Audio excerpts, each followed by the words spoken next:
میزان اندیشه، تحلیل و بررسی موضوعهای روز از دیدگاه کارشناسان ساحه. میزان اندیشه، برنامه تحلیلی در رادیوی فرهنگ با زیورشاهی اکتمشاه. سلام شنوندگان گرامی، رادیوی فرهنگ برنامه‌های خود را ادامه می‌دهد. حالا پیشنهاد شماست برنامه میزان اندیشه. در برنامه نوبتی وابسته به نمایشگاه 12 بین‌المللی کتاب دوشنبه صحبت می‌نماییم. با ما باشید.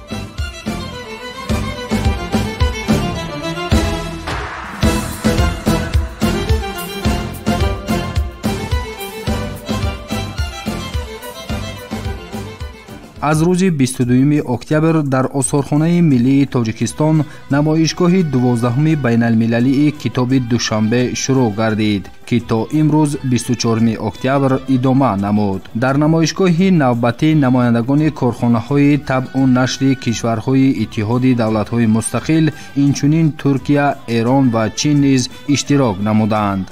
در آن بیش از 40 ناشر زیاده از 5000 کتاب تازه نشر را پیشنهاد هواداران کلام بدیع نمودند. سردار ریاست طبع و نشر و مطبوعات وزارت فرهنگ جمهوری تاجیکستان رحمان علی میرعلی زاده وابسته به برگزاری این چهاربینی فرهنگی قید نمود که با استفاده از تجربه سالهای قبلی امسال تغییرات‌های منفعت بخش در این سمت دیده می‌شوند. طور او در ادامه گفت: نمایشگاه بین‌المللی کتاب این همیشه ایدی کتاب است، یعنی ایدی نویسنده، ایدی ادیب و ایدی خواننده کتاب است که همه ساله یک مرتبه با غمخوری با دستگیری به واسطه حکومت جمهوری تاجیکستان در پرتو سیاست سازنده پیشوای معظم ملت که به کتاب توجه بسیار عمیق و فراگیر دارند برگزار می شود و از سال 2010 این جانب نمایشگاه بین‌المللی کتاب دوشنبه فعالیت دارد.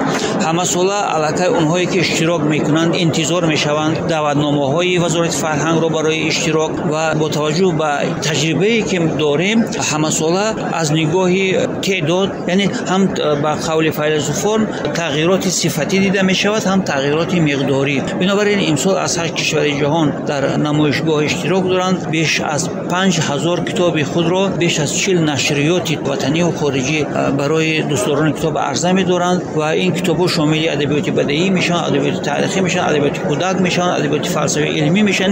از هر موضوع در این نمایشگاه کتاب‌ها وجود دارد و وزارت فرهنگ هم مسئول کوشش میکند که سطح برگزاری نمایشگاه را بالاتر و بهتر کند و توجه حکومت جمهوری تاجیکستان نیز به این نمایشگاه بسیار قابل تحسین است که حکومت دستگیری میکند و همه ساله این نمایشگاه سطح و صفتش بالا میرود و من فکر میکنم که برای پر کردن حیات معنوی ما، برای مثلا هدایت کردن جوانان در این ایامی که همه از همه طرف تهاجمی نمیدونم فرهنگی و اطلاعاتی همه گونه از شبکه‌های اجتماعی جوانان را مثلا فرا میگیرد، این یکی از بهترین فرصت‌های است که ما میتونیم از اون استفاده کنیم. معلمان، والدین، مثلا پدر و مادران، برادران و خواهران، هر کی مثلا پایین‌تر از خود مثلا کوچکتری دارد میتواند اون رو به اینجا دعوت کنند و بیارن با فضای کتاب آشنا کنند، چون که سخن بسیار معروف است خانه‌ای که کتاب ندارد مثل روح بی‌تن است. واقعا چنین است. کتاب این روشنایی است، نور است، خرد است، یعنی آینده سازی است. محض کتاب است که با ما رسم و آیین و عنعنه‌های نیک ملی‌مان را بازگو کرده امکان می‌دهد که سطح دانشمان را پیوسته مکمل گردانیم. ادیب کودکان، راهبر تشکیلات بین‌المللی استقبال، رئیس نشریات استقبال لطافت کنجی‌وا از برگزاری این نمایشگاه سطح بلند اظهار خوشنودی کرده تاکید داشت که امروز مردم تاجیک از نو به اصل خود بازگشتن دارد و امروز یعنی آن دانش و سوادی که اولاد به اولاد تا امروز رسیدیم از کلاسیکان ما تا خوب عالمان و فیلسوفان بزرگ ما امروز خوب جنبست می شود در همین گونه یک نمایشگاه فروش های ما و تشکیلات جمعیتی بین المللی استقبال که فعالیت نزدیک 30 ساله دارد و امروز هر سالی که نمایش برگزار می شود ما اشتراک میکنیم. هر بار کل بار ما از کتاب های تازه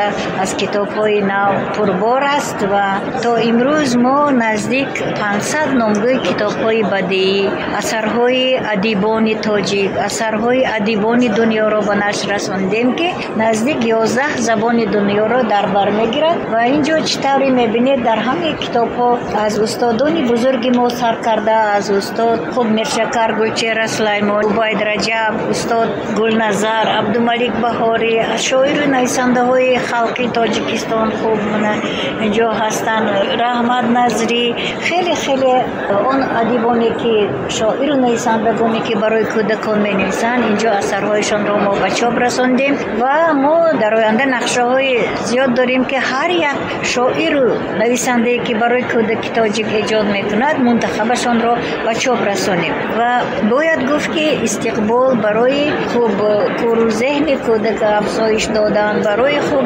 دانش و سوادشان را زیاد کردن و 11 زبان دنیا ما کتاب نشر میکنیم که از جمله از به زبانهای انگلیسی، ترکی، خطایی، روسی، ازبکی، گرجی، عموما و 11 زبان دنیا امروز عربی کتاب چاپ میشود که این البته برای تفکر کودک افزون کردن کمک میکند، مساعدت میکند. باید گفت که در حاشیه آزمون جمهوری فروغ صبحی دانایی که پیشوای ملت پرزیدنت جمهوری تاجیکستان امام علی رحمان خیلی دقت و اعتبار زیاد میدهند، از اون در نامیناسیون ادبیات کودک اون شاعر نویسنده هایی که برای کودکان می نویسند قریب همه اثرهای آنها را ما چاپ کرده ایم. خوب اینجا از عبدالملک بهاری تا عزیز و تا خوب رحمت نظری و همه آنها هستند. من گمان میکنم که امروز تشکیل چنین نمایش فروش کتاب نه تنها برای خوب گوییم رشد ذهن و تفکر کودک بلکه برای دنیا بینی و برای دنیا شناسی و آدم شناسی و خیلی مساعدت میکند و من بسیار میخواستم که کودکان تاجیک صاحب کتاب های زیبایی باشند، شاعر و نویسنده خود شناسند، قدر کنند و با این مناسبت ما خوب من این یک کتاب ستاره بزم داریم ما که اینجا زیاد از 100 نفر ما شاگردان تربیت کردیم که امروز پیش صف آنها را علاقه مردم میشناسند. اینها شاعری خیلی خوبی ما بزرگ مهری بهادر، نویسنده خوبی ما از جوان ها من سیدای شرفی که ما شاگرد بودند و امروز همکاری ما هستند علاقه، همچنین رسامانی که شاگرد بودند امروز با ما همکاری دارند و در نقاشی کتاب های ما مثل بانو منیژه، مثل پروینه اشتراک میکنند و اینجا در این کتاب ما بار اول خود 10 نفر نویسنده های جوان ما پیشنهاد کردیم و یکی از آنها عمر میرسلیم از یک افسانه خوب مراسا خیلی عجیب است. این افسانه که در واقع تکرار ندارد در مضمون در موضوع. ما امید داریم که چنین شاعر و نویسنده های جوانی ما در آینده برای خلق خود خدمت خواهند کرد با اثرهای خوبشون، با اثرهای تازه‌شون. یادآور می‌شویم که سالی سپری گردیده در نمایشگاه بین المللی کتاب نمایندگان از 7 دولت دنیا از جمله فدراسیای روسیه، بلاروس، هندوستان، ترکیه، ترکمنستان، ازبکستان، ایران و بیش از 30 مؤسسه نشریه‌ای داخلی فعالانه اشتراک نمودند. سال جاری نیز با دستگیری سفارت هندوستان نمایندگان آن در این نمایشگاه فعالند. کارمند سفارت جمهوری هندوستان در شهر دوشنبه مقصود شادیو اندیشه‌هایش را چنین گفت: طول 32 سال است که تاجیکستان و هندوستان رابطه‌های با هم نزدیک دارند. حدودی اگر خطا نکنم 40 کتاب به چاپ رسیده است با کمک سفارت هندوستان. خب این کتاب‌ها چی ضرورت دارند که با زمان تاجیکی روی چاپ آمدن؟ به خاطر که هندوستان یک دولت قدیمی هست، یک دولتی هست که تمدن فرهنگی بای دارد. باید مردم تاجیک از آن آگاه باشند که به همین خاطر سفارت این ضرور دانست که همین کتاب‌ها رو با زبان تاجیکی روی چاپ بیارن. یکی از نشریه‌های وطنی که پیوسته فعالیت نظررس دارد مؤسسه نشریه‌ای ادبیات بچگانه وزارت فرهنگ جمهوری تاجیکستان میباشد. دیرکتور مؤسسه مذکور حبیب سلیمانی کتاب را زیاد وصف و ستایش نموده تاکید داشت که تجلیل این جشنواره با چنین شکوه و شهامت در شهر دوشنبه باعث افتخار ما میباشد. در این نمایشگاه بغیر از مؤسسه‌های زیرتابع وزارت فرهنگ جمهوری ترکستان پیش از همه مؤسسه‌های نشریه‌ای جمهوری خارج کشور از جمله فدراسیون روسیه، جمهوری اسلامی ایران، ازبکستان، ترکمنستان، ترکیه، چین و دیگر ممالک خارج با دستاوردهای نشریه‌ای خود آمدند و در اینجا زیاده از 40 ناشران جمهوری اشتراک دارند. زیاده از 5000 موادهای ادبیات‌های کتاب‌های را دسترس کردند. در قطار کتاب‌ها هم برای نسل نوروز، هم ادبیات‌های بدیعی، هم ادبیات‌های جهانی و با تمام زبان‌های خارجی کشور. شکرانه خداوند که امروز با تشبث پیشوای معظم ملت محترم امام رحمان امروز در جمهوری ترکستان آزمون‌های فروغ صبح دانایی، علم فروغ معرفت تاجیکستان وطن عزیز من برگزار گردیده است و خوشبختانه در شهر دوشنبه گذراندن نمایشگاه 12 بین‌المللی کتاب دوشنبه باعث افتخار است، چون که مردم هم با دانش، ذکاوت و مضمون مندرجه صفتناکی کتاب‌ها در قطار آموختن این چنین مردم خارجی کشور میتواند برای با آبادی مرکزی پایتخت، بنیادکاری‌ها، با سازندگی‌ها، با احترام فرهنگ پرستی مردم تاجیکستان بار دیگر با چشم خوب ببیند و حقیقتاً مردم تاجیک مردم فرهنگ پرست است، معرفت پرور است و به تمام جهانیان علم آموخته است، علم داده است، تعلیم داده است، تربیت داده است و از جمله مؤسسه نشریه ادبیات بچگانه در این نمایشگاه کتاب‌های داغستانی من رسول غنزات کلیل و دیمنا حسین وایز کوشوی سوپر انگلیش با زبان تاجیکی روسی و انگلیسی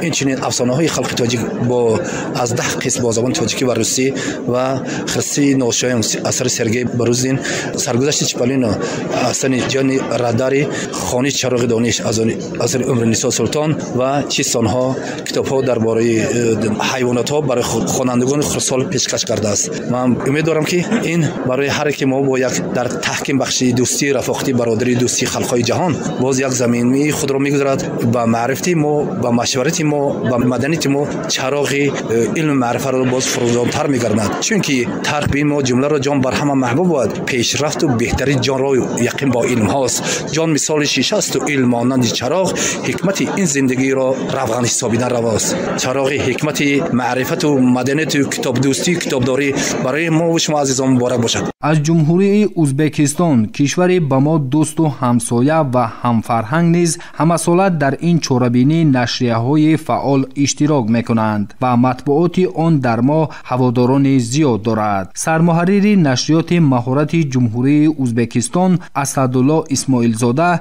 در این خصوص چنین میگوید: امروز ما در نمایشگاه 12 بین المللی کتابی دوشنبه اشتراک داریم. خیلی خرسندیم که ما رو به اینجا دعوت نمودند. ما اینجا از نام نشریات های ازبکستان نمایندگی داریم. زیاده از 250 نامگو کتاب های ما اینجا به نمایش گذاشته شده است و باوری داریم که این برای رابطه های فرهنگی ما خیلی یک امکانیت خوب است. ما امروز از کتاب های تازه نشری در تاجیکستان بوده، جمهوریت های هندوستان، ترکیه، ایران در اینجا اشتراک دارند. کتاب‌های آنها را دیده با ناشران اینجا ما همصحبت شدیم، شناسایی پیدا نموده ایستادیم. باوری داریم که این گونه تدبیرهای فرهنگی برای رابطه‌های دوستی ما را مستحکم نمودن خدمت می‌نماید. تشکر. باری چندم است در این نمایشگاه اشتراک؟ ما باری اول است که در اینجا اشتراک داریم، چون که از نام نشریات‌های ازبکستان هر سال با نوبت 2-3 نشریات را اینجا می‌فرستند و ما آرزو داشتیم در این نمایشگاه اشتراک کنیم، کتاب‌های خود را با کتاب دوستان معرفی نماییم و امروز خوشبختانه به این آرزوی خود رسیدیم. معاون وزیر فرهنگ جمهوری تاجیکستان دولت سفرزاده برگزاری این نمایشگاه 12 بین المللی کتاب دوشنبه را امکانیت خوبی تحکیم رابطه‌های فرهنگی گفت. طور مفصوف در ادامه افزود: در نمایش 12 بین المللی کتاب دوشنبه طوری که مشاهده کردید ناشران داخلی و خارجی فعال بودند با دستاوردهای خویش با کتاب‌های نشر نموده‌شون که هم از جهت مضمون محتوا و هم از جهت صفت و دیزاین بسیار معاصر بودند. هدف از برگزار نمودن چنین تدبیرهای مهم فرهنگی این مبادله افکار، مبادله در سمت طبع نشر می‌باشد، مخصوصا در سمت ترجمه کتاب‌ها از تاجیکی به دیگر زبان و از دیگر زبان‌ها به تاجیک. در همین زمینه رشد و توسعه فرهنگ ملی را احساس میکنیم. تاریخ تمدن ما با جلوه می‌آورد توسط کتاب. یعنی کتاب یگانه سرچشمه معتمد، یگانه گنجینه بی‌بها است که ملت رو با خود ما، با آیندگان، با خارجان، با دیگر خلق‌ها آشنا می‌سازد. ما از توسط کتاب تا امروز تاریخ تمدن خود را ما با امروز آوردیم و با آیندگان به میراث میبریم. و طور میدونید توسط رسانه‌های اطلاعاتی امسال تاجیکستان در آزمون بین المللی صنعت کتاب که در فدراسیون ریاست دعایی گردید، صاحب شاه جایزه کتاب خانوی تیپ صاحب شاه جایزه گردید و علاوه بر این 5 کتاب دیگر نامیناسیون‌های گوناگون صاحب جایزه اول و جایزه دوم گردند که این دستاوردی بزرگ استقلالیت است. نتیجه چنین ملاقات و واخوری‌ها در پرتب نمایش‌های فرهنگی، در نمایش‌های کتاب بر علا احساس می‌شود. ترغیب ادیبان تاجیک، شناسایی با ادیبان خارجی، نشر کتاب‌های آنها جریان می‌گیرد. یعنی هویت ملی ما رو دیگر احساس می‌کنند، افتخار وطنداری ما رو، احساس خودشناسی ما رو محض توسط آن همین گونه چاره‌بینی‌ها یا تدبیرهای مهم فرهنگی خارجان معرفی می‌کنند. همه کتابخانه‌هایی که فعالیت می‌کنند در شهر ناحیه‌ها، مؤسسه‌های نشریه‌ای، انتشاراتی که وابسته به همین کتابداری است باید سایت‌های مخصوص خود را در شبکه‌های اجتماعی داشته باشند و از بزرگان ادبیات، از بزرگان صنعت تاجیک اقتباس‌هایی را باید منظور کنند که با تفکر نسل نو باید تاثیرگذار باشد. و ما می‌بینیم که شبکه‌های اجتماعی امروز یک بازاری خبر است، یک بازاری گفتگوی در هر سطح است. وقتی که نورس ما امروز از کتاب باخبر است، کتاب می‌خواند، حکایت می‌خواند، شعر می‌خواند، او هیچگاه اقتباس‌هایی را که بر ضرر معنویات ما است قبول نمی‌کند. اون یک بازاری است، کسی که می‌خواهد مواد خوب دسترس می‌کند، کسی نمی‌خواهد از اون دست می‌کشد. یعنی تمام دنیا حرکت بدنی وسیله در مبارزه‌های شدید معنوی هستند. ما کتابدار هستیم، از سرنوشت ما از اول بنیادش کتاب بود و امروز باید که تمام وزارات اداره‌های داخلدار، مخصوصا وزارت معارف جمهوری تاجیکستان توجه بیشتر را به تربیت نسل نو در شبکه‌های اجتماعی باید که راه اندازی کند. زیرا اگر که ما در کنار استیم، اگر غافل باشیم، مخشوی می‌شود. امروز نسل نو ما رو با یک مصرع، با یک اقتباسی که خود سزاوار نیست در تربیت نسل نو ما اون را به خود می‌کشند. ما باید زیرکی سیاسی هوشیاری باید از دست ندیم. مثلا نسل کلانسال طبقه ایدئولوژی پیوسته در هر نفس هر لحظه باید که مانع سازیم، مانعگیری کنیم با چنین روندهای جریان‌هایی که نسل ما رو، نسل نو ما از راه میزنند، از راه برهانه میکنند. ترغیب تشویق کتاب یگانه واسطه، یگانه راهی است که جامعه شهروندی ما تربیت می‌کند. ما قدم‌های استوار می‌گذاریم در جامعه شهروندی و خود رو، گذشته خود رو، هویت ملی خود رو، افتخار ملی خود رو محض توسط کتاب به نسل نو می‌آموزیم. چند سال اخیر توسط نشریات یدی و کاروان کتاب به همه شهر ناحیه‌ها دسترسی بود، کتاب‌ها می‌رسید و در برابر تنها به یک کتاب باید مؤلفان، باید که شعار نویسندگان با کتاب‌های تهیه کرده خود در ملاقات با خوری باید آماده باشند در دهات، در ناحیه دوردست. زیرا نسل امروزه نیاز دارد به نصیحت، نسل امروزه نیاز دارد به مصلحت، نسل امروزه نیاز دارد به هدایت شاعر نویسنده. از تجربه سال‌های پیشین باید ما نمونه بگیریم که هر طالب علمی که با مؤلف شعر، با مؤلف کتاب روبرو می‌شود، الکی جهانبینی و دیگه می‌شود. او احساسی وطنداری، احساس خودشناسی او توسعه می‌یابد. یعنی باید که کتاب با خواننده باشد، خواننده با کتاب باشد. یک مبادله افکاری بسیار استوار باید راه اندازی گردد از جانب تشکیلات‌های ایجادی و وزارت و اداره‌های مربوطه. طور پرزیدنت جمهوری تاجیکستان پیشوای ملت محترم امامعلی رحمان تاکید نمودند کتاب رکن مهم تمدن بشری و جزء جداناپذیر زندگی انسان است. از این رو نمایشگاه بین المللی کتاب دوشنبه طبق قرار حکومت جمهوری تاجیکستان از سال 2010 این جانب همساله در پایتخت کشور شهر دوشنبه دایر می شود. هدف از برگزاری نمایشگاه معرفی کتاب و تحکیم و گسترش رابطه‌های فرهنگی تاجیکستان با دولت‌های جهان، تشویق و ترغیب کتاب و کتابخانه در جامعه است. همچنین برگزاری چنین نمایشگاه‌ها برای پیدا کردن شریکان با اعتماد در سمت تهیه و نشر نمودن کتاب‌ها اقدام خوب به حساب می‌روند.